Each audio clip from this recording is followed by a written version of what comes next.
الحمد للہ وحدہ والصلاة والسلام علی من لا نبی بعدہ اما بعد فاعوذ باللہ من الشیطان الرجیم بسم اللہ الرحمن الرحیم واعتصموا بحبل اللہ جميعا ولا تفرقوا واذكروا نعمة اللہ علیکم اذ کنتم اعداء فألف بین قلوبکم فاصبحتم بنعمته اخوانا. عن عمر بن الخطاب رضی اللہ تعالی عنہ قال قال رسول اللہ صلی اللہ علیہ وسلم انما شفاء العی السؤال. رواہ الامام الہمام ابو داود فی سننہ. اللہم صل علی محمد وعلی آل محمد کما صلیت علی ابراہیم وعلی آل ابراہیم انک حمید مجید. اللہم بارک علی محمد وعلی آل محمد کما بارکت علی ابراہیم وعلی آل ابراہیم انک حمید مجید.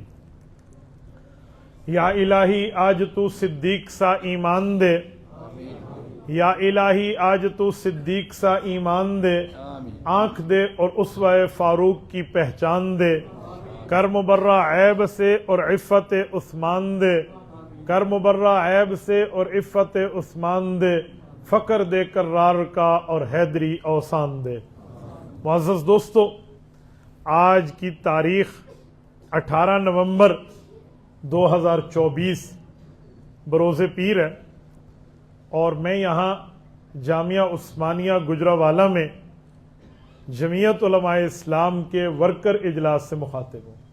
میرے یہاں آنے کا سبب میرے بھائی عاصم اس کا سبب بنے ہیں، جو اس خانوادے سے تعلق رکھتے ہیں جن کے بزرگوں کا نام حاجی کالے خان رحمۃ اللہ علیہ ہے، اور جو ہمہ جہت علماء کرام کے، بلکہ میں یوں کہوں ملٹیپل اکابرز کے ہمارے میزبان رہے ہیں. یعنی حضرت مدنی رحمہ اللہ سے لے کر حضرت بخاری رحمہ اللہ تک، حضرت درخواستی، حضرت لاہوری، مفکر اسلام مولانا مفتی محمود نور اللہ مراقدہم، ان سب کے ساتھ ان کا تعلق. تو بھائی عاصم کو رب کریم جزا خیر عطا فرمائے، میں ان کے واسطے سے یہاں موجود ہوں. دیکھیں، یہ کوئی ہمارا جلسہ نہیں ہے یا ایسا کوئی پروگرام نہیں ہے جس کو میں کوئی آپ کے سامنے کوئی بات کروں. یہ ورکر اجلاس ہے، تو میں بھی چاہوں گا کہ میں ایسے انداز سے گفتگو کروں کہ ہمارے اجلاس کی حیت اور کیفیت بھی برقرار رہے، اور ہمارے اندر جو خامیاں ہیں جماعتی حساب سے کام کرنے میں وہ بھی ٹھیک ہو جائیں. عوام میں ہم نے کیسے کام کرنا ہے اس کی ترتیب بھی آ جائے. تو میں یہ ساری باتیں آپ کی خدمت میں رکھنے لگا ہوں. سب سے پہلی اور بنیادی بات، یہ گجرانوالہ ہمارے استاذ مکرم کا شہر ہے. امام اہل سنت والجماعت، شیخ الحدیث والتفسیر، استاد ذی المکرم حضرت مولانا محمد سرفراز خان صفدر نور اللہ مرکزہ کے، میں ان کے شہر میں موجود ہوں. اور پھر نسبت جمعیت علماء اسلام کی، یقین مانے آج کے دور میں اللہ تعالیٰ کی نعمت ہے، اور یہ بہت بڑی نعمت ہے جو اللہ نے آپ کو اور ہمیں دی ہے. میں اسی کے حوالے سے چند معروضات پیش کرتا ہوں. بس آپ توجہ میری طرف رکھیں، میری آنکھوں میں آنکھیں ڈالیں تاکہ ہمارا یہ وقت بیٹھنا قیمتی بن جائے. میرے دوستوں، میں ایک بات سمجھانے کے طور پہ کہہ رہا ہوں. آج کل لوگوں کے یہاں ایک سوال اٹھتا ہے کہ بھئی جمعیت علماء اسلام کے کام کی ضرورت کیا ہے، یا لوگوں کے یہاں سوال اٹھتا ہے کہ جی آپ اچھے بھلے مولوی ہو، سر پہ پگڑی ہے، منہ پہ داڑھی ہے، تو آپ مسجد میں بیٹھ کے درس قرآن دو، آپ درس حدیث دو، آپ درس فقہ دو، آپ تبلیغ کریں، تدریس دیں، تعلیم کریں، یہ سب کچھ چلائیں. آپ کو کیا ضرورت پڑ گئی ہے اسلام آباد کی؟ آپ کو کیا ضرورت پڑ گئی ہے بیلٹ کی؟ آپ کو کیا ضرورت پڑ گئی ہے الیکشن کی؟ آپ کو کیا ضرورت پڑ گئی ہے اسمبلی کی؟ اس طرح کے سوالات ہوتے ہیں. تو میں چاہوں گا میں ان سوالات کے جوابات پر آپ کی خدمت میں چند معروضات پیش کر پاؤں. دیکھیں، بنیادی طور پر جو بندہ یہ سوال کرتا ہے نا، وہ دو قسم کے ہو سکتے ہیں. یا تو وہ لبرلز ہیں، ان کا دین سے واسطہ نہیں ہے، تو میرے مخاطب وہ لوگ ہیں ہی نہیں. میں نے انہیں نہیں سمجھانا جن کا دین سے واسطہ نہیں ہے. میرے مخاطب وہ ہیں جو دیندار ہیں، میرے مخاطب وہ ہیں جو نمازی ہیں، میرے مخاطب وہ ہیں جو روزہ رکھنے والے ہیں، میرے مخاطب وہ ہیں جو دین کو سمجھنے والے ہیں. چاہے وہ دنیا میں بیٹھ کے تجارت کریں، چاہے وہ تاجر ہوں، چاہے وہ اسکول کالجز میں ہوں، وکلاء ہوں، ڈاکٹرز ہوں، ججز ہوں، انجینئرز ہوں، کسی دنیا کے طبقے میں سے تعلق رکھے یا دنیا کے کسی اسکول آف تھاٹ سے تعلق رکھے، کسی مکتب فکر سے تعلق رکھے لیکن دینی رجحان رکھتا ہو، میری گفتگو کا مخاطب وہ لوگ ہیں۔ میرے دوستو، میں ایک سوال کرنے لگا ہوں، آپ اور ہم امام کے پیچھے نماز پڑھتے ہیں، کیوں؟ یہ امام اللہ سے لکھوا کے لایا ہے کہ اس کے پیچھے نماز پڑھو؟ کبھی آپ نے سوچا ہے کہ امام تو بدلتے رہتے ہیں، کل کالا امام ہے، پھر گورا امام ہے، پھر جٹ امام ہے، پھر دیہاتی امام ہے، شہری امام ہے، یہ کیا مطلب ہے؟ کبھی چھوٹا ہے، کبھی بڑا ہے، کبھی بزرگ ہے، یہ امام کیسے؟ تو سارے کہتے ہیں بھئی ہم نے امام کو نہیں دیکھنا، ہم اسی لیے اس کے پیچھے نماز پڑھتے ہیں کیونکہ یہ نبی کا نائب ہے۔ کہتے ہیں نہیں کہتے؟ امام عالم ہے تو عالم نبی کا کون ہے؟ بولتے نہیں ہیں، خلاص بیٹھے۔ مجھے خوشی ہوگی کہ آپ ایک نعرہ بھی نہ لگائیں، لیکن مجھے خوشی ہوگی کہ آپ میرے سوال کا جواب دیں، کیونکہ یہ ورکر اجلاس ہے نا، تو تربیتی عنوان پہ بات کر رہا ہوں۔ آپ میرے سوال کا جواب دیں، عالم کون ہے؟ بولیے بولیے، کون ہے؟ نبی کا وارث ہے یا نہیں ہے؟ اللہ کے رسول نے فرما دیا العلماء ورثۃ الانبیاء، کہ علماء انبیاء کے وارث ہیں۔ عالم امام ہے تو امامت میں نبی کا وارث ہے، عالم خطیب ہے تو خطابت میں نبی کا وارث ہے، عالم مفتی ہے تو افتاء میں نبی کا وارث ہے، عالم محدث ہے تو حدیث میں نبی کا وارث ہے، عالم مفسر ہے تو تفسیر میں نبی کا وارث ہے، عالم فقیہ ہے تو فقاہت میں نبی کا وارث ہے، عالم قاری ہے تو قرات میں نبی کا وارث ہے، عالم حافظ ہے تو حفظ میں نبی کا وارث ہے، عالم مجود ہے تو تجوید میں نبی کا وارث ہے، عالم قاضی ہے تو قضاء میں نبی کا وارث ہے۔ یہ ساری چیزیں ہیں نا، تو ہم امام کے پیچھے نماز اس لیے نہیں پڑھتے کہ ہمیں اللہ نے دیا ہے اس کے پیچھے پڑھیں، ہم مؤذن کی اذان پہ اعتبار اسی لیے نہیں کرتے کہ اس کو اللہ نے بھیجا ہے، ہم خطیب کی خطابت پہ اعتبار اس لیے نہیں کرتے کہ اسے خدا نے مختص کر کے مہر لگا کے بھیجا ہے، اس کے پاس اللہ کا اسٹیمپ پیپر ہے، نہیں، ہم کہتے ہیں یہ نبی کے جو دین ہے نا، نبی کے دین کے سارے شعبوں میں یہ حضور کے وارث ہیں، اسی لیے ہم ان کی قدر کرتے ہیں، ہے یا نہیں؟ میرے دوستو، جہاں نبی کا شعبہ دین کا امامت ہے، خطابت ہے، تصوف ہے، تبلیغ ہے، تعلیم ہے، تجوید ہے، تدریس ہے، وہی نبی کا شعبہ سیاست اسلامیہ بھی ہے۔ اب توجہ رکھنا، میں نے کہا آپ میری آنکھوں میں آنکھیں ڈالیں، میں چند معروضات آپ کو سمجھا۔ وہاں نبی کا شعبہ سیاست اسلامیہ بھی ہے، اگر سیاست اسلامیہ نہیں ہے تو پھر نبوت کی وراثت پہ تو ہم بات نہیں کر سکتے۔ آپ کہیں گے کہاں سے ثابت ہے کہ سیاست اسلامیہ نبوت کی میراث ہے؟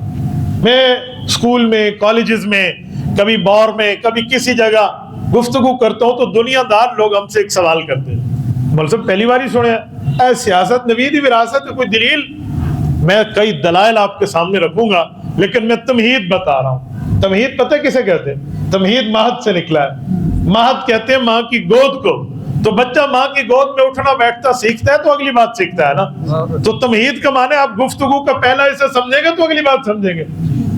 اب سنیں، قرآن کریم کی کئی آیات ہیں جو سیاست اسلامیہ کو بیان کرتی ہیں۔ دیکھیں، صحابہ کے لیے آیات ہو تو ہم کہتے ہیں آیات الصحابہ ہے، جہاد کے لیے آیات ہو ہم کہتے ہیں جہادی آیات ہے، تعلیم کی آیات ہو علمی آیات ہے، قرات کے بارے میں ہو قرات کی آیات ہے، تو آیات سیاسیہ بھی تو موجود ہے، یا تو نہ ہو پھر بات ہے، یا میں کہوں نہ سیاسیات ہے پھر ہے بات۔ قرآن خود سیاست کی کرتا ہے، نبوت کی بات کرتا ہے کہ انبیاء نے سیاست کی ہے، رب نے ان کو حکم دیا ہے۔ جب اللہ کے قرآن میں ہے تو پھر تو اعتراض دیندار کا حق نہیں بنتا، پھر تو وہ یہ نہیں کہہ سکتا کہ مولانا تسی نویں گل سنا دیتی ہے، پھر تو مسئلہ اس کو اپنے آپ پہ سوچنا چاہیے کہ یار میری اتنی عمر ہو گئی ہے، میری زندگی گزر گئی ہے، میری رسائی آج تک قرآن کریم کی آیات سیاسیہ پہ نہیں ہو سکی۔ میں تو سیاست کو گالی دیتا تھا، میں تو سیاست کو فراڈ کا نام سمجھتا تھا، میں تو سیاست کو دو نمبری کا نام سمجھتا تھا، اور میرے سامنے یہ سیاست کے دلائل نہیں تھے۔ خود پہ سوچنا چاہیے، علماء پہ تو اعتراض نہیں کرنا چاہیے۔ اب میں آپ کے سامنے پہلی دلیل رکھنے لگا ہوں، سورت نمبر 12 سورت یوسف۔ وقت کے نبی، نبی کے بیٹے، نبی کے پوتے، نبی کے پڑپوتے، اس نبی کی بات کرنے لگا ہوں جو خود بھی نبی ہے، ان کے والد بھی نبی ہے، دادا بھی نبی ہے، پردادا بھی نبی ہے۔ حضرت یوسف بن یعقوب بن اسحاق بن ابراہیم علیہ السلام۔ یوسف علیہ السلام نبی، والد یعقوب علیہ السلام نبی، والد اسحاق علیہ السلام نبی، والد ابراہیم علیہ السلام نبی۔ قرآن کہتا ہے اجعلنی علی خزائن الارض، یوسف علیہ السلام نے کہا کہ مجھے وزیر خزانہ بنا دو، منسٹری آف فائنانس، معیشت، معاشی لیول کی ترتیبیں۔ وقت کے نبی وزارت خزانہ اپنے کنٹرول میں لینے کی بات کر رہے ہیں۔ اجعلنی علی خزائن الارض، انہوں نے خود کو منسٹر آف فائنانس کے طور پہ امیدوار پیش کیا۔ نہ ہو اللہ کا قرآن، نہ ہو قرآن کی آیت۔ علماء کرام تشریف فرمائے، میری کریکشن کر سکتے ہیں۔ حافظ کہتے ہیں آیت نہیں ہے، میں سوری کر سکتا ہوں، نہیں ہے قرآن کریم میں۔ کتنی اچھی ابھی حضرت قاری صاحب نے تلاوت کی، اللہ ان کی عمر میں زندگی میں برکات عطا فرمائے۔ میں ایک سفر کر کے آیا ہوں، میرے اوپر تھکاوٹ تھی، پہلی آیت انہوں نے شروع کیا، میری تھکاوٹ اتر گئی۔ اللہ جل شانہ ان کی نسل میں اس چیز کو قائم فرمائے۔ میرے دوستو، قرآن کریم کی آیت ہے، اللہ کا قرآن ہے، اور رب نے حضرت یوسف علیہ السلام کی بات کی ہے، اور انہوں نے خود کو وزارت خزانہ کو امیدوار پیش کیا۔ یہاں سے دو مسئلے حل ہوں گے۔ نمبر ایک، سیاست انبیاء کا کام ہے۔ نمبر دو، خود کو سیاسی امیدوار پیش کرنا یا تو نبی کا کام ہے، نبی نہ ہو تو نبی کے وارث کا کام ہے۔ یہ کیسے میرے عالم کو کہا جاتا ہے تو تے مسیتے بے، تیرا کام تے ممبر سی، تیرا کام تے مصلی ہے، اور تو کیڑے کم پہ گئے؟ الٹا بیچارہ عالم مولوی جو نبوت کی میراث سیاست اسلامیہ کو سنبھالنے کے لیے ایک قدم آگے کر رہا ہوتا ہے، وہ 10 قدم پیچھے چلا جاتا ہے۔ اوے لوکیو، میں تے کوئی پٹھا ہی کام کر بیٹھے ہاں، کی ہو گیا میرے نال؟ سارے مجھے کہہ رہے ہو تو دین دا کم کر۔ نعوذ باللہ، سامنے والے بندے کو پتہ نہیں تھا، اس نے دوسرے کو گمراہ کرنا شروع کر دیا۔ تو امیدوار کے طور پہ پیش کرنے کون سا جرم ہے؟ اجعلنی، مجھے بناؤ، کیا دو خزائن الارض، ملک کے خزانے میرے حوالے کرو، میں تمہیں منسٹری آف فائنانس چلا کے دکھاؤں گا کہ معیشت کہتے کسے ہیں، چلانا کہتے کسے ہیں۔ اور صرف امیدوار نہیں بنے، وہ وزارت خزانہ کے قلمدان کے امین بھی بنے، سنبھالا بھی ہے اور چلا کے دکھایا بھی ہے۔ پوری تفصیل ہے، میں اس تفصیل میں نہیں جا رہا، میں صرف اپنے عنوان، اپنے ٹاپک، اپنے جو ہے نا کیا کہتے ہیں، بات کو مدلل مبرہن کرنے کے لیے آپ کے سامنے آیت پڑھ رہا ہوں۔ تو قرآن کریم میں وزارت خزانہ کی بات آ گئی، سیاسی امیدوار کی بات آ گئی۔ چلو تھوڑا آگے چلتے ہیں۔ قرآن نے پالیٹکس ٹریول کی بات کی ہے، سیاسی اسفار، سیاسی سفر کرتے تھے انبیاء، سیاست کے لیے ملک ملک، شہر شہر، قریہ قریہ گھومتے تھے۔ آپ کہیں گے کیسے؟ قرآن کریم کہہ رہا ہے وَسُلَيْمَانَ الرِّيحَ غُدُوُّهَا شَهْرًا وَرَوَاحُهَا شَهْرًا۔ سلیمان علیہ السلام بن داؤد علیہ السلام، نبی ابن نبی، کیا کہہ رہے ہیں کہ میرے ٹریولز، اللہ نے ان کے سفروں کو زندہ رکھا ہے۔ گویا میں دوسرے لفظوں میں کہوں، ان کی ٹریول ہسٹری رب نے بتائی ہے۔ آج آپ کے اور میرے پاس پاسپورٹ ہو، وہ ٹریول ہسٹری ہے نا، میں نے اس ملک میں انٹری کی ہے، ایگزٹ کیا ہے، انٹری کی، ایگزٹ کیا ہے، انٹری کی، ایگزٹ، پورے امیگریشن کا نظام ہمارے پاسپورٹ کے اندر بند ہے۔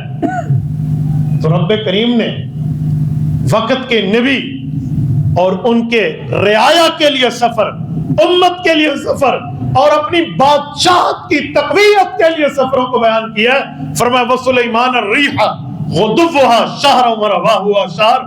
وقت کا نبی جو بادشاہ بھی ہے، یہ اپنے رعایا کے لیے تخت شاہی پہ بیٹھا، پوری اپنی پارلیمنٹ، اپنی کابینہ کے ساتھ بیٹھا، اور اس نے صبح سے شام تک اتنا سفر کیا جتنا لوگ ایک مہینے میں کرتے تھے، اور ایک شام سے صبح تک اس نے اتنا سفر کیا جتنا لوگ ایک مہینے میں کرتے تھے۔ وجہ یہ تھی کہ ہم نے ہوا کو سلیمان کے تابع کر دیا۔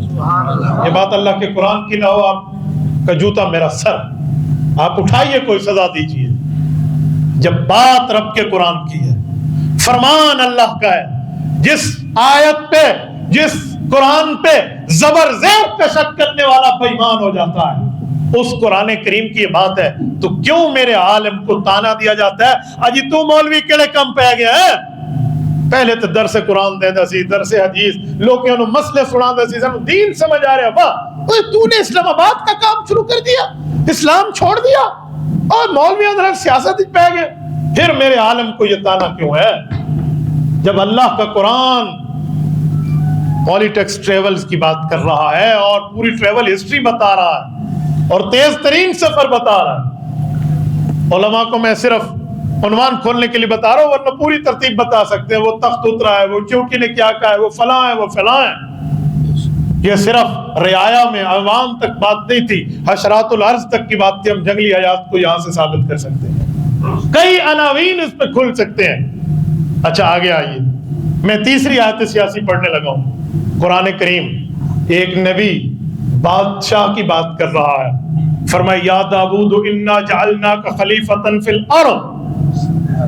نبی ہیں, نبی کو پھر خلافت اور فاحکم بین الناس بالحق, حکم حاکمیت کی بات کیا مانا؟ فرمایا یا داؤد, اے داؤد علیہ السلام, انا جعلناک, ہم نے آپ کو بنا دیا ہے, خلیفتن فی الارض, لوگوں کے ان سیاسی معاملات کے لیے اپنا نائب. داؤد کی نبوت ثابت ہے کیونکہ خطاب رب نے ان سے کیا ہے. اللہ کسی عام بندے سے یوں خطاب نہیں کرتے. یہ جو ہم واقعہ عزیر پہ دلیل دینے کے لیے کہتے ہیں کہ اگر کافر ہوتا تو رب کی بات کیوں ہوتی, تو یہاں بھی تو کوئی اہم شخصیت ہے نا, اس لیے یا داؤد کی بات آئی. اور پھر اس کے بعد فرمایا انا جعلناک خلیفتن فی الارض, نبوت مل گئی. اب خلافت کا کیا معنی؟ خلافت تو نبوت سے چھوٹی چیز ہے, نبوت کے بعد کیا ضرورت تھی؟ مراد یہ ہے کہ اب آپ نے عوام کے سیاسی کام بھی کرنے. فاحکم بین الناس بالحق, صرف بین المسلمین نہیں ہے. آپ کے رعایا میں کافر بھی ہوگا, مسلمان بھی ہوگا, آپ کے اسکول آف تھاٹ سے بھی ہوگا, مختلف بھی ہوگا, آپ کے مکتب فکر سے بھی ہوگا, مخالف بھی ہوگا. آپ نے عوامی عمل پہ پبلکلی آپ نے ان کے کام کرنے ہیں, لیکن کام حقیقت اور حق کے ساتھ کرنے ہیں. یہ 3 آیات میں نے آپ کے سامنے پیش کی ہیں, میں کئی پیش کر سکتا ہوں اس عنوان پہ. یہ قرآن کریم نے سیاست کی بنیاد بتائی ہے.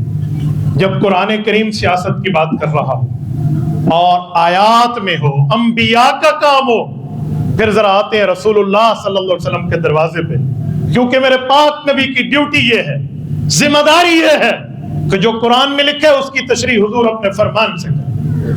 وَأَنزَلْنَا إِلَيْكَ الذِّكْرَ لِتُبَيِّنَ لِلنَّاسِ مَا نُزِّلَ إِلَيْهِمْ. محبوب مصطفیٰ قرآن آپ پہ آیا ہے, کیوں؟ جو ان کے لیے اللہ نے اتارا ہے تشریح آپ کریں گے. قرآن کہہ رہا ہے لِتُبَيِّنَ لِلنَّاسِ, تبیین قرآن, تفسیر قرآن, تشریح قرآن, وضاحت قرآن, ایکسپلینیشن آف دا ہولی قرآن. یہ نبی کی رسپانسبلٹی, ذمہ داری ہے, یہ نبی کی ڈیوٹی ہے کہ نبی نے قرآن کی وضاحت دینی. آؤ, پاک پیغمبر نے قرآن کی وضاحتیں دی ہیں, کئی جگہ سمجھایا ہے, تفسیر تشریح پیش کی ہے. صرف نماز کے لیے نبی کی آیات اور احادیث کی بات نہیں ہے, صرف روزے کے لیے نہیں ہے, صرف حج کے لیے نہیں ہے, صرف قربانی کے لیے, عمرے کے لیے کی بات نہیں ہے. نبوت نے سیاست سکھائی بھی ہے, سیاست کی بھی ہے, سیاست بتائی بھی ہے, اور سیاسی ورثاء منتخب بھی فرمائے. یہ سارے کام میرے پاک نبی نے. آپ کہیں گے کیسے؟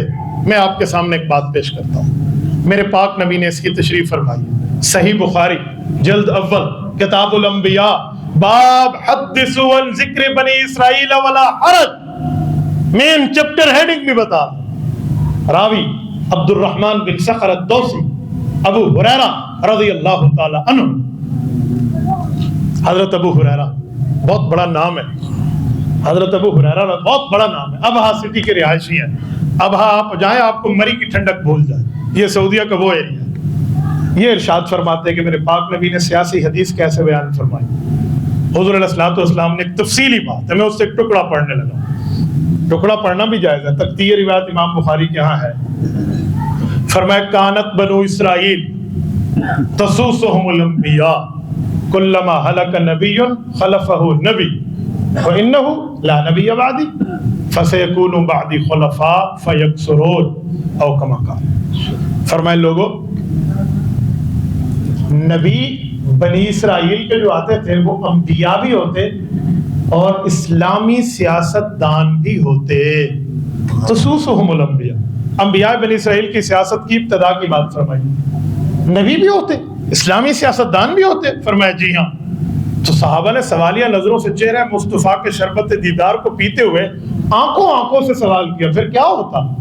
تو حضور نے فرمایا کلما ہلک نبی خلفہ نبی, ایک نبی فوت ہوتا اللہ دوسرے کو نبی بھی بناتے اور اسے اسلامی سیاست کا تاجدار بھی بناتے. خلف ہو اسی کی چیز اسے ملتی. خلف ہے نہ خلف نہیں ہے نعوذ باللہ، وہی ملتا جو پہلا چھوڑ جاتا. تو پہلا بھی نبی بھی سیاست اسلامیہ کا وارث بھی، تو دوسرا نبی بھی سیاست اسلامیہ کا وارث، اسلامی سیاست دان بھی. صحابہ کرام نے کہا واہ یا رسول اللہ، نبی بھی ہوتے اسلامی سیاست دان بھی ہوتے؟ فرمایا جی ہاں. اور پھر اللہ کے رسول نے عقیدہ ختم نبوت بتا، فرمایا وَإِنَّهُ لَا نَبِيَّ بَعْدِي، میں انبیاء میں آخری نبی ہوں اور انبیاء کا آخری سیاست دان، میرے بعد نیا نبی نہیں پیدا ہوگا. اب یہاں حدیث پوری ہو جاتی، لیکن یہاں صحابہ کی سوالیہ نظریں اٹھی ہیں، جسے کہتے ہیں سوال حالیہ. یوں آنکھوں سے دیکھا، اچھا. تو نبی علیہ السلام نے اس دفعہ دخل مقدر کا جواب دیا. وہ سوال کیا تھا آنکھوں میں؟ یا رسول اللہ، ایک نبی ہوتا وہ اسلامی سیاست دان بھی ہوتا، نبوت بھی سنبھالتا، جب وہ نبی چلے جاتے اس کے بعد دوسرا نبی اسلامی سیاست دان بن کے آتا، اور اب آخری نبی ہے، آپ کے بعد نبوت ختم، تو کیا اسلامی سیاست بھی ختم ہو گئی؟ جیسے آپ کے بعد نیا نبی نہیں آئے گا ویسے سیاست دان بھی نہیں آئے گا. یہ سوال اٹھا، پاک پیغمبر نے اس کا جواب دیا. امام بخاری نے صحیح بخاری میں اس کو کوٹ کیا، اور حضرت ابو ہریرہ نے بیان کیا کہ رسول اللہ صلی اللہ علیہ وسلم فرمایا جی نہیں، یہ آپ نے کیا سوچ لیا کہ میرے بعد نبوت ختم تو اسلامی سیاست بھی ختم؟ جی نہیں. فَسَيَكُونُ بَعْدِ خُلَفَاء فَيَكْثُرُونَ، میرے بعد عالم میری سیاست کا وارث بن کے آئے گا، اور کئی علماء آئیں گے اور آ کر اسلامی سیاست کے کام کو سنبھالیں گے. ایک بھی نہیں، خلفاء کئی علماء ہوں گے، فیکسرون کئی ہوں گے، اور وہ آ کر اس کام کو سنبھالیں گے. مسلمانوں، گجرانوالہ کے غیوروں، غیرت مند بھائیوں، مجھے ایک سوال کا جواب دیجیے. جب پاک پیغمبر نے اس حدیث پاک میں بتایا کہ ورثاء آئیں گے، اسلامی سیاست سنبھالیں گے، ہاں نبوت ختم ہوگی لیکن اسلامی سیاست جاری رہے گی اور وہ پیغمبر کے خلفاء علماء ہوں گے، تو مجھے بتائیں سیاست اسلامیہ میں نبی کا وارث کون ہے؟ بولیے بولیے کون ہے؟ اللہ نے آپ کو زبان دیا، جواب دیجئے کون ہے؟ علماء ہیں. تو میں ایک سوال کر سکتا ہوں، پھر میرے عالم کو اس سوال کا سامنا کیوں ہے؟ اجی تینوں کی ہو گیا، تو تے مسیطے بیان اللہ سی تینوں اسلام آباد بھی پہ گئی ہے اور تو سیاست جا گیا. یہ میرے عالم کو سوال کا سامنا کیوں ہے؟ یہ میرے دیندار طبقے کو سوال کا سامنا کیوں ہو رہا ہے؟ میرا وہ بھائی جو یہ سوال کر رہا ہے، اس نے نبی کا کلمہ نہیں پڑھا؟ کیا اسے نہیں پتا؟ کیا وہ صرف نماز کو دین سمجھتا ہے؟ کیا وہ 2 رکعت کی امامت اور قوم کی امامت پہ فرق نہیں کر سکتا؟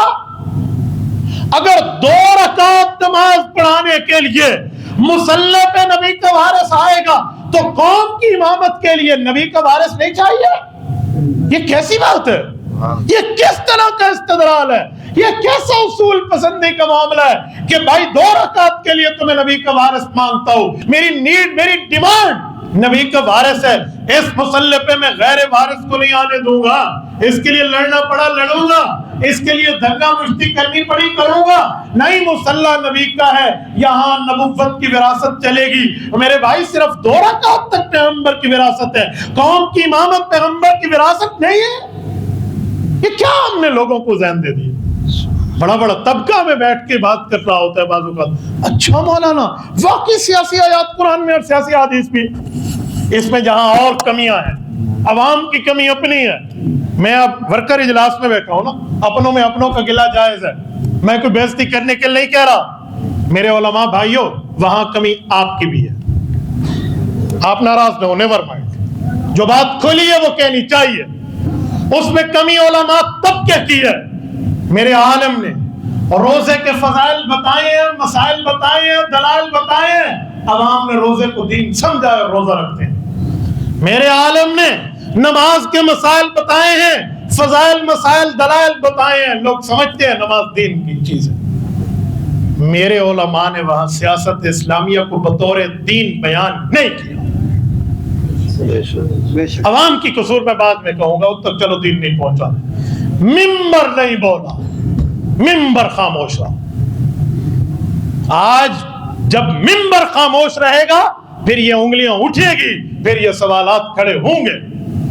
میں ایک چینل پر ایک اینکر کے سوال کا جواب دے رہا تھا، مجھے کہنے لگے مفتی عبدالواحد قریشی صاحب ہم آپ کو سنتے ہیں، آپ کے ملینز آف پیپل فالوورز ہیں، دنیا آپ کو سنتی ہے، آپ کے فالوورز میں پیپلز پارٹی کے بھی ہیں، مسلم لیگ کے بھی ہوں گے، پی ٹی آئی والے بھی ہوں گے، کوئی اور جماعت والے بھی ہوں گے، اور اسی طرح جمعیت علماء کے بھی ہوں گے، سارے ہوں گے۔ جب آپ اسپیچ کرنے کے لیے جاتے ہیں، بیان کرنے کے لیے جاتے ہیں، گفتگو کے لیے جاتے ہیں، تو لوگ آپ کو جمعیت علماء اسلام کے ورکر ہونے پہ نہیں سنتے، وہ صرف نبی کا وارث ہونے پہ سنتے ہیں۔ تو آپ کو چاہیے اس جگہ آپ ایسی بات کریں جو نیوٹرل ہو اور سب خوش ہوں سے۔ میں نے کہا میرے بھائی سوال آپ کا کرنا حق ہے، اب جواب میرا دینا حق ہے۔ پھر آپ نے میرا جواب سننے کا جی ہاں۔ میں نے کہا وہ مجھے اس لیے نہیں سنتے کہ عبدالواحد قریشی بن مولانا محمود الحسن قریشی بیٹھا ہوا ہے، میرے منہ تے پیپٹ بندے نے، میرے منہ تے بلبل کھلوتی ہے، اس وجہ سے نہیں سنتے، وہ اس وجہ سے سنتے ہیں کہ یہ نبی کا وارث عالم ہے۔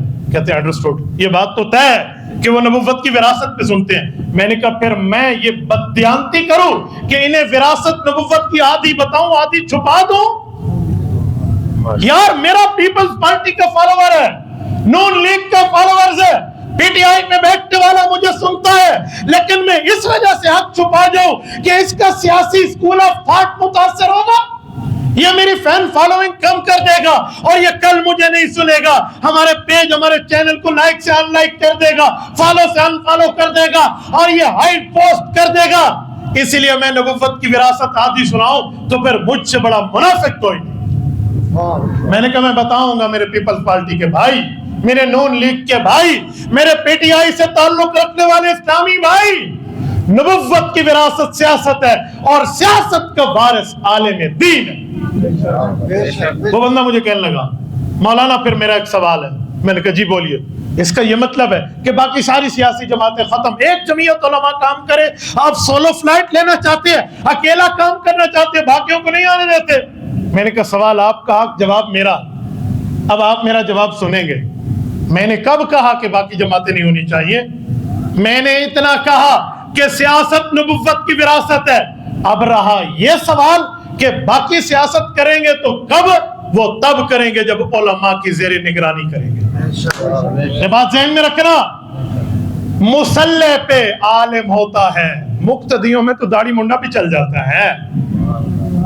بھائی لیڈر عالم ہونا چاہیے، پوائنٹ ڈرائیونگ پہ عالم ہونا چاہیے، سمجھانے والا ایڈوائزر عالم ہونا چاہیے۔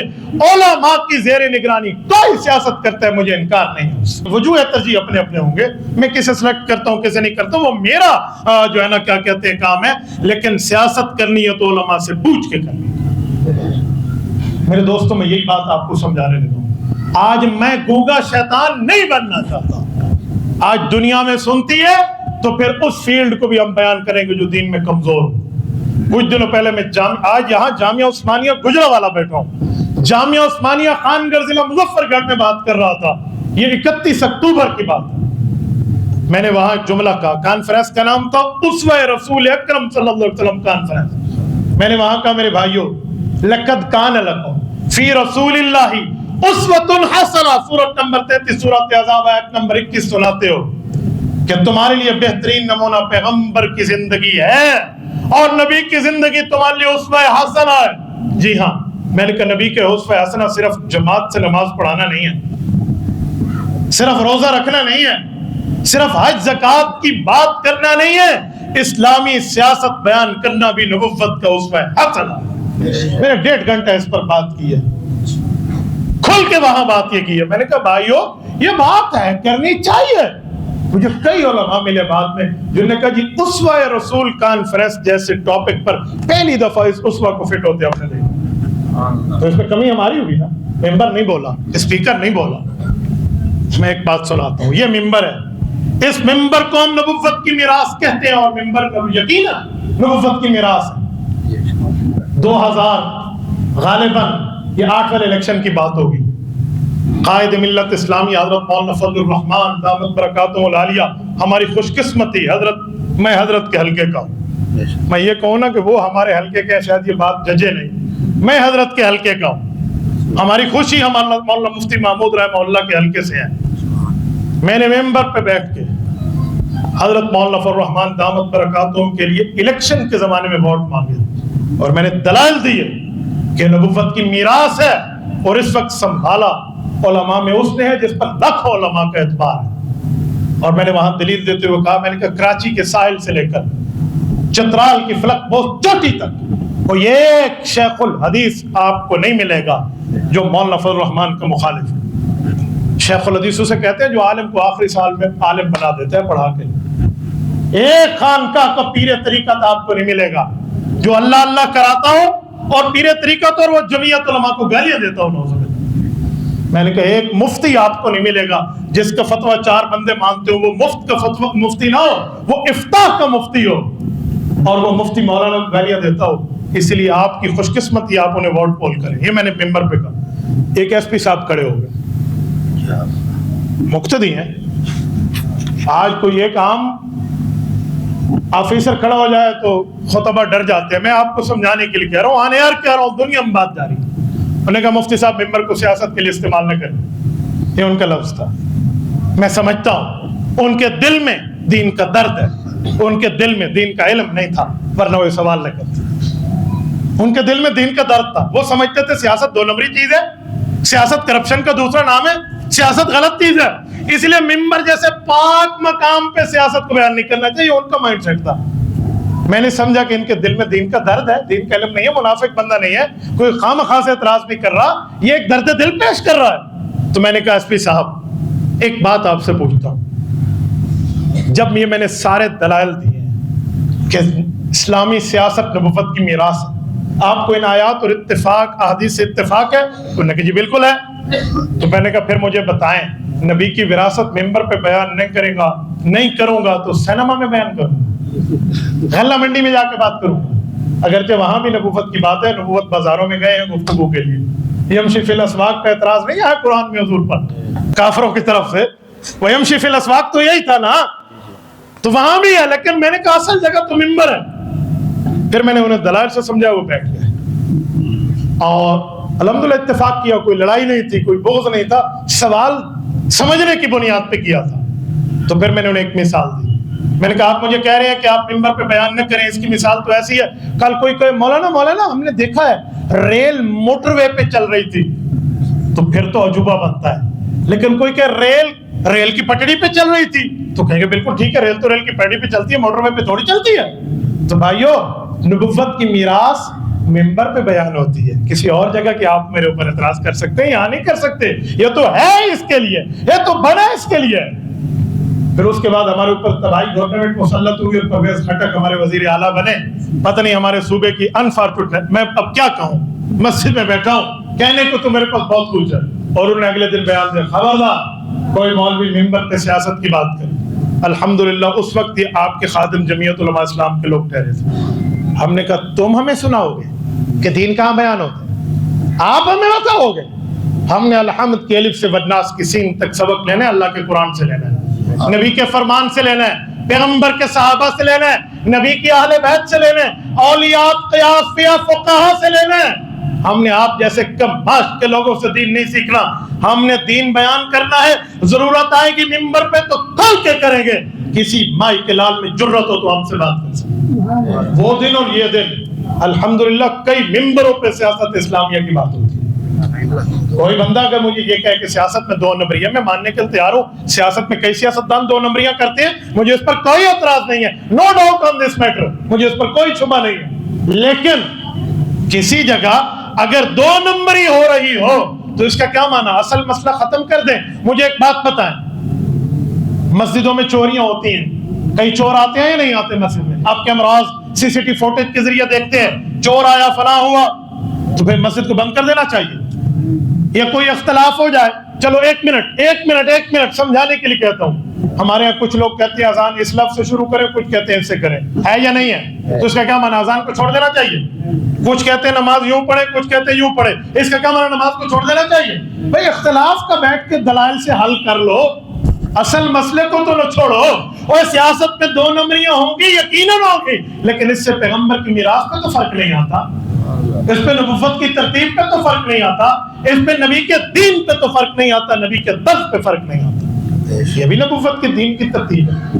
میرے ساتھیوں آگے چلتے ہیں، صحابہ کرام کے دیکھتے ہیں کہ کیا صحابہ کرام نے بھی اور صحابہ کرام نے سیاست اسلامیہ کو کیسے چلایا. ذرا توجہ. یہ جو آیت استخلاف ہے، یہ دراصل آیت سیاست ہے. استخلاف، خلافت تو ایک اصطلاحی معنی ہے، خلافت راشدہ کا وہ تو ایک اصطلاحی معنی ہے کہ وہ حضرت علی رضی اللہ تعالیٰ کی خلافت حیدری تک آ رہی ہے، حضرت ابوبکر، حضرت عمر، حضرت عثمان رضی اللہ عنہم کے لیے.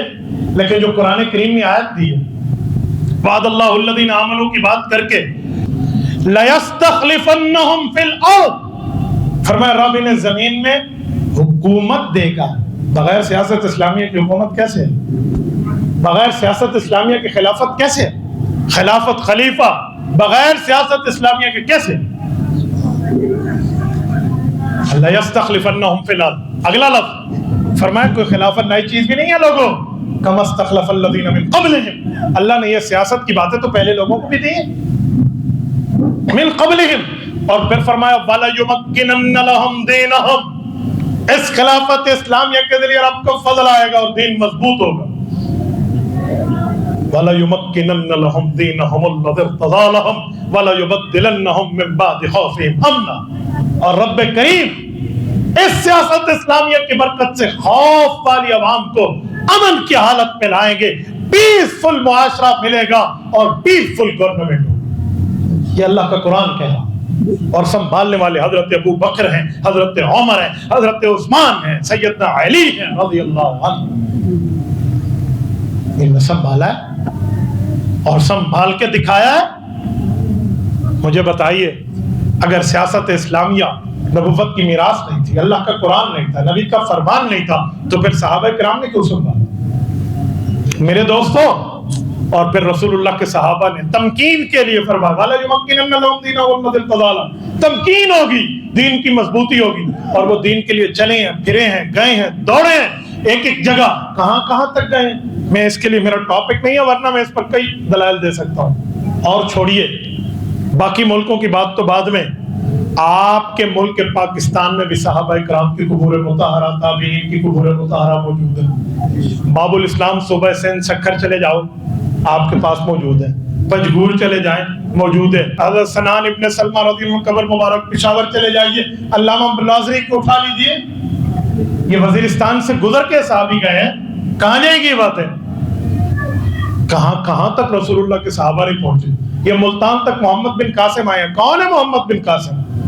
کون ہے؟ کبھی سوچا؟ یہ اس شخص کا نام ہے جس کو رسول اللہ کی دعا حاصل ہے. آپ کہیں گے کیسے؟ فضائل اعمال میں شیخ الحدیث مولانا محمد زکریا کامل رحمہ اللہ نے پہلا واقعہ سفر طائف کا لکھا ہے کہ جب کافروں نے، طائف کے باسیوں نے، اوباش لیڈروں کے فالوورز نے پیغمبر علیہ السلام کو پتھر مارے اور رسول اللہ کے پاؤں مبارک کے تلوے جوتی کے خون سے تر بتر ہوئے، اور حضور علیہ السلام ربیہ کے باغ میں گئے، وہاں پہ بیٹھے تھے تو وہاں پہ دعا مانگی، اللہم انی اشکو الیک ضعف قوتی وقلت حیلتی وہوانی علی الناس.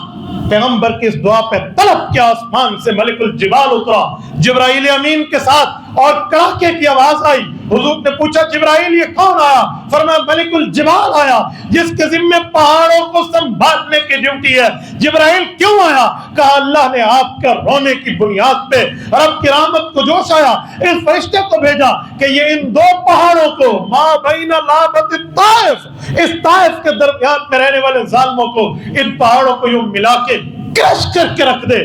حضور نے فرمایا نہیں جبرائیل، اسے کو واپس چلے جائے، یہ لوگ ایمان نہیں لائیں گے تو ان کی نسلیں لائیں گے.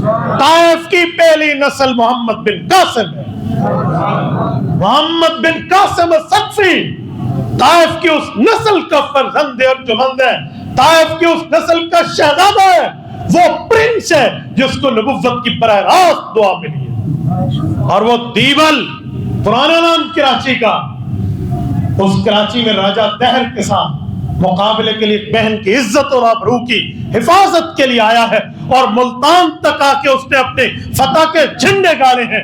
بتاؤ کیا ہمارا ایریا رسول اللہ کی دعا کے بابت نہیں ملا؟ اور یہ سیاست اسلامیہ کی بدولت ہے. میں کہاں کہاں تک آپ کی خدمت میں اس پر دلائل پیش کروں. میں نے تبھی کہا میرے ورکر اجلاس میں آئے ہوئے جمعیت علماء کے دوستوں اور عوام سے تعلق رکھنے والے ساتھیوں، جو جمعیت کے دوست ہیں وہ ان کو دلائل کو سمجھے، جو عوام کے ساتھی ہیں وہ کم از کم اتنا تو ذہن بنائے نا کہ یہ بھی کوئی دین کے لیے سر پھرے چل رہے ہیں، ان کا کام دنیا کی بات نہیں ہے. اور رہ گئی یہ بات کہ جی تمہیں اسلام نہیں چاہیے، اسلام آباد چاہیے. ہاں میں جواب دینے لگا ہوں، ہم نے اسلام کی حفاظت سیاست کے طور پہ کرنی ہے تو اسلام آباد میں بیٹھ کے کرنی ہے. اس پہ کنٹرول آف مائی کنٹری ہے، اس پہ تو rate of the my country کا قیام ہے. آپ کیسے کہہ سکتے ہیں کہ آپ کو اسلام. اچھا ایک بات مجھے بتائیں، بڑے ساتھ ہیں آپ کو داڑھی ٹوپی پگڑی والا عالم اور یہ جو ہے نا ایک مجاہدانہ کردار کو تھامے ہوئے عالم ملے تو آپ اسے کہتے ہیں کہ جی تو اسلام آباد جا رہا ہے اور سیاست کے لیے اٹھا ہوا ہے. یہی بات باقی دوستوں کو تو نہیں کہتے. کیا انہوں نے سی وی جمع کرائی ہے امام کعبہ بننے کے لیے؟ انہوں نے امام مسجد نبوی بننے کے لیے اس کو تو نہیں کہتے. اللہ کے بندو، اس مسلح پر ایک دن کوئی وڈیرا چڑھ آئے، ایک دن یہاں کوئی رئیس کوئی جاگیردار آ جائے اور وہ کوئی نواب زیادہ آ کے کہ میں نماز پڑھانی ہے، مسلح سارے مسجد والے نے لاٹھیاں چک لینے نے. اے نبی دے وارث دی جگہ خبردار تو آواز تو کی، خبردار تو نے کوئی جملہ کہا. بھائیو اگر 2 رکعت کے لیے آپ کی غیرت بڑا اٹھی اور ٹھیک بڑھتی ہے، میں اپریشیٹ کرتا ہوں، سلام پیش کرتا ہوں کہ نبوت کی وراثت ہے. تو جہاں 2 رکعت کی امامت کے لیے نکلتے ہو وہاں قوم کی امامت کے لیے بھی اپنا کردار ادا کرنا چاہیے. قوم کیا چیز ہے، قوموں کی امامت کیا چیز ہے، یہ نہیں سمجھتے گا آپ. یاد رکھیں اس کے لیے قوت پیدا کرنی ہوگی، اجتماعیت پیدا کرنی ہوگی، اس کے لیے نظم چاہیے، اتحاد چاہیے، اس کے لیے جہاد فی سبیل اللہ کا جذبہ چاہیے. یہ تینوں لفظ میں قائد اعظم محمد علی جناح نے دیے. یہ جہاد فی سبیل اللہ کا جذبہ ہو، تنظیم ہو، اتحاد ہو، یہ قائد اعظم کا ماٹو ہے. اور قائد اعظم کی سیاست علماء کی زیر نگرانی تھی، رب نے اسے پاکستان دیا ہے. آپ کہیں گے کیسے؟ یاد رکھیں قائد اعظم محمد علی جناح کا حضرت تھانوی سے رابطہ ہوا تھا. حضرت تھانوی کے پاس جھانسی کے الیکشن سے واپسی پر قائد اعظم نے خط و کتابت میں کہا تھا ہند کا بہت بڑا عالم اور میرے لیے دعا نہ کرے کیسے ہو سکتا ہے؟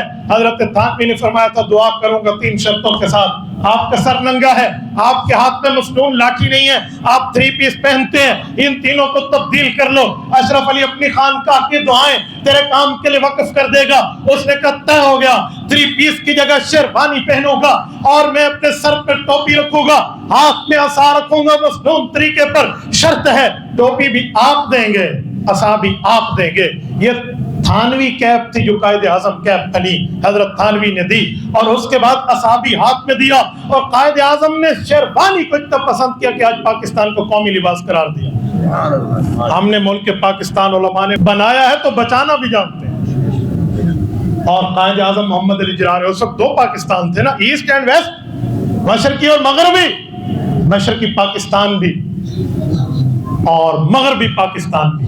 آزادی کے لیے 14 اگست 1947، 27 رمضان المبارک 1368 ہجری جب ملک قائم ہو گیا تو 15 اگست کو آزادی کا اعلان تھا، اناؤنسمنٹ تھی آزادی کی. تو یہاں پر پاکستان کا old capital of the my country Karachi, وہاں پر تلاوت کی ہے تو علامہ شبیر احمد عثمانی نے کی ہے. اور مشرقی پاکستان میں تلاوت کی تو حضرت تھانوی کے بھانجے اعلاء السنن کے مؤلف زبدۃ المحدثین المحدث الناقد حضرت مولانا ظفر احمد عثمانی رحمہ اللہ نے کی. تو انہوں نے تو کہا مولانا محمد علی جوہر قوم تھے جن کی آج قبر بھی مسجد اقصی میں ہے. قائد اعظم نے انہیں کہا تھا ملک بن جائے گا، میں چاہ رہا ہوں کہ لا آف امیر المؤمنین عمر نافذ کروں. اس کے لیے مجھے علامہ شبلی نعمانی کی کتاب بڑی پسند آئی الفاروق، لیکن وہ اردو میں ہے اور میری مہارت زیادہ انگریزی میں ہے. آپ ایسا کریں جو اس کا حصہ ثانی ہے، دوسرا حصہ ہے، آپ اس کا انگلش ٹرانسلیٹ کر کے مجھے دیں تاکہ میں لا آف عمر پہ تیاری کروں اور ملک میں نافذ کروں. تو شیخ الہند کا پروردہ مولانا محمد علی جوہر رحمہ اللہ نے قائد اعظم کی چاہت پہ علامہ شبلی کی کتاب الفاروق کا حصہ ثانی انگلش میں ٹرانسلیٹ کر کے قائد اعظم کو نہیں دیا تھا. انہوں نے تو زیر نگرانی کی. اور پھر چودھری رحمت علی کو جب منتخب کیا کہ یہ ملک کا نام پاکستان رکھے تو تب بھی مولانا محمد علی جوہر کا مشورے تھے نا. انہوں نے کہا جی یہ دوسری ریاست ہے اس دھرتی پہ جو مذہب کے نام پہ قائم ہو رہی ہے. پہلی ریاست مدینہ طیبہ تھی تو ہم ادھر کا نام بھی وہی رکھیں گے. وہ نام مدینہ طیبہ ہے. فارسی میں مدینہ طیبہ کا ترجمہ کرو تو پاکستان بنتا ہے, لہٰذا یہی نام رکھیں گے. یہ علماء کی زیر نگرانی ہوا تھا. نو اور نیور اٹھائیے کتاب. انگریزی میں آج بھی ہے کہ 4 صوبوں کے نام بھی طے ہو گئے تھے, صدیقستان, فاروقستان, عثمانستان اور حیدرستان. یہ کیا معاملہ تھا کہ بعد میں نفاذ نہ ہو سکا, امپلیمنٹیشن نہ ہو سکی. ہاں یہی تھا کہ میری قوم کے لوگوں نے کہا تھا مولوی تو صرف مسجد تک بیٹھے گا, مولوی کا کام ممبر ہے, مولوی کا کام نماز روزے دے مسئلے دسن ہے. اے عدالت تے اے جڑا ہے نا اسمبلی تے سینٹ تے کردار تے فلاں, اے تو دنیا داراں تے کام ہے. مولوی صاحب چھڈو کیڑے کام پائے گئے ہو, اور مسیتے باؤ مصلی سنبھالو. یہ میری قوم کے اس وقت کے لوگ پوری سادی توری بن گئے تھے, اور اس سادگی کی وجہ سے آج ہمارے اوپر کالا انگریز مسلط ہے. ملک محمد الرسول اللہ کے کلمے کے نام پہ بنا. لیکن پھر اس کے بعد بات نہیں ہوئی. تب آ کے 1973 آیا جب ڈیرہ اسماعیل خان کے غیوروں نے مولانا مفتی محمود رحمہ اللہ کو منتخب کیا. ہزارہ والوں نے مولانا غلام غوث ہزاروی رحمہ اللہ کو. اس طرح مختلف مکاتب فکر کے علماء اسمبلی آئے اور جناب ذوالفقار علی بھٹو کے ساتھ میٹنگ ہوئی اور بیٹھ کے 73 کا آئین مرتب ہوا, اور اس میں پہلی شرط لکھی گئی کہ ساورنٹی ملک میں ہوگی تو آور گاڈ ہمارے اللہ کی ہوگی, اور قرآن و سنت کے خلاف کوئی قانون نہیں بنے گا. قرآن و سنت کے مطابق قانون سازی طے شدہ بنی تھی. یہ آرٹیکل 1 ہے ہمارا, یہ پورے ہمارے کانسٹیٹیوشن آف دا پاکستان میں پہلے صفحے کو پڑھ رہا ہوں. تو یہ محنت تو علماء کی تھی. اور پھر جب ختم نبوت کی بات آئی, تو وہیں پر حضرت مولانا مفتی محمود سمیت جملہ مکاتب فکر کے علماء کرام کا کردار تھا. 6 مولوی بھیجے سن علماء لوگوں نے, وہاں 6 مولوی گئے نے اتھے اسمبلی تے قادیانی دی منجی ٹھوک کے رکھ دیتی ہونا. آج تک 7 سمندر دور بیٹھا وہ قادیانی پتہ کیا کہہ رہا ہوتا. آپ نے نہ سنا ہو تو ابھی گوگل سرچ کر لیں, یوٹیوب دیکھ لیں. مرزا مسرور وہاں کہہ رہے جب تک یہ مولوی, سمجھ رہے ہیں, یہ وہ ہے جس کو ٹرمپ بھی جانتا ہے یہ کس کی پگڑی ہے. یہ وہ ہے جس کو اس وقت کا نیتنیاہو ملعون اسرائیلی بھی جانتا ہے یہ کس کی پگڑی ہے. انہوں نے کہا جب تک یہ مولوی اسمبلی میں ہماری دال نہیں گلی گی. قادیانیوں نے یہی پٹی پڑھائی, مسجد کے مولوی کی عزت کرو, دین پڑھاتا ہے, تبلیغ والے کی عزت کرو, دین سکھاتا ہے, تعلیم والے کی, خانقاہ والے کی, سب کی قدر کرو. سیاسی مولوی کی قدر نہیں کرنی. اسلام نے اسلام آباد چاہیے. کیوں؟ اسے پتا ہے کہ مجھے میری منجی ٹھوکی ہے تو سیاسی مولوی نے ٹھوکی ہے, وہ اسی لیے علماء کو وہاں نہیں آنے دیتا. اور میرا نوجوان, میری نیو جنریشن اتنی سادی ہو گئی ہے کہ وہ بات قادیانیوں کی کر رہی ہے اور جذبہ اسلام کا لے کے بیٹھی ہے. اجی مولوی دا کیڑا کام ہے. اور خدا کے بندے, اجعلنی علی خزائن الارض سے لے کے وَلَيُمَكِّنَنَّ لَهُمْ دِينَهُمْ تک عالم پیغمبر کا وراثت میں, سیاست میں بھی نبی کا وارث ہے. تو یہ چند معروضات بطور درد دل میں نے آپ کو سنائی ہے. مرکز کنونشن کے معاملات پر یہ بات آپ کو بتائی ہے تاکہ میں اس بات کو مدلل مبرہن کر پاؤں کہ اللہ جل شانہ نے دین اسلام کی خاطر ہمیں کتنا جو ہے نا کیا کہتے ہیں اعزاز دیا ہے کہ نبی نہیں ہے, نبی کا وارث عالم ہم میں موجود ہے, اور وہ تمام چیزوں میں نبی کا وارث ہے. حضرت جی مولانا جمشید علی خان رحمہ اللہ ارائیمنٹ کے ممبر پہ جن لوگوں نے ان کو سنا ہے نا, وہ اس بات کی گواہی دے گی. میں نے حضرت جی کی خدمت میں ایک وقت گزارا ہے. مولانا جمشید رحمہ اللہ ممبر ریونٹ پہ بیٹھ کے جملہ کہتے تھے, لوگوں کامیابی چاہتے ہو نا تو پورے دین پر چلنے میں کامیابی ہے. کہتے تھے نہیں کہتے, پورے دین پر چلنے میں کامیابی ہے, ادھورے دین پر نہیں ہے. تو پورے دین میں نماز, روزہ, حج, زکوٰۃ ہے تو اسلامی سیاست بھی ہے. ٹھیک ہے, اس درد دل کے لیے جمعیت علماء کے ورکر یہاں جمع ہیں. یہی پیغام میں نے آپ کو دینا تھا. اقول قولی ھذا واستغفر اللہ وآخر دعوانا الحمدللہ. قائد ملت اسلامیہ کی سیاست میں بہت سے لوگ باتیں کرتے ہیں, عوام نہیں, علماء بھی باتیں کرتے ہیں, کس پارٹی سے مل گئے, فلاں فلاں فلاں. یار اب باتیں کرنے والوں کو کیا میں نے جواب دیا؟ میں نے اصولی باتیں سمجھا دی ہیں. کسی نے ماننا ہے اس کی مرضی, نہیں ماننا تو اسے کہتے تو کر لے جا کے کام. ٹھیک ہے, ہوتے نہیں کر سکتا تو کر لے آگے.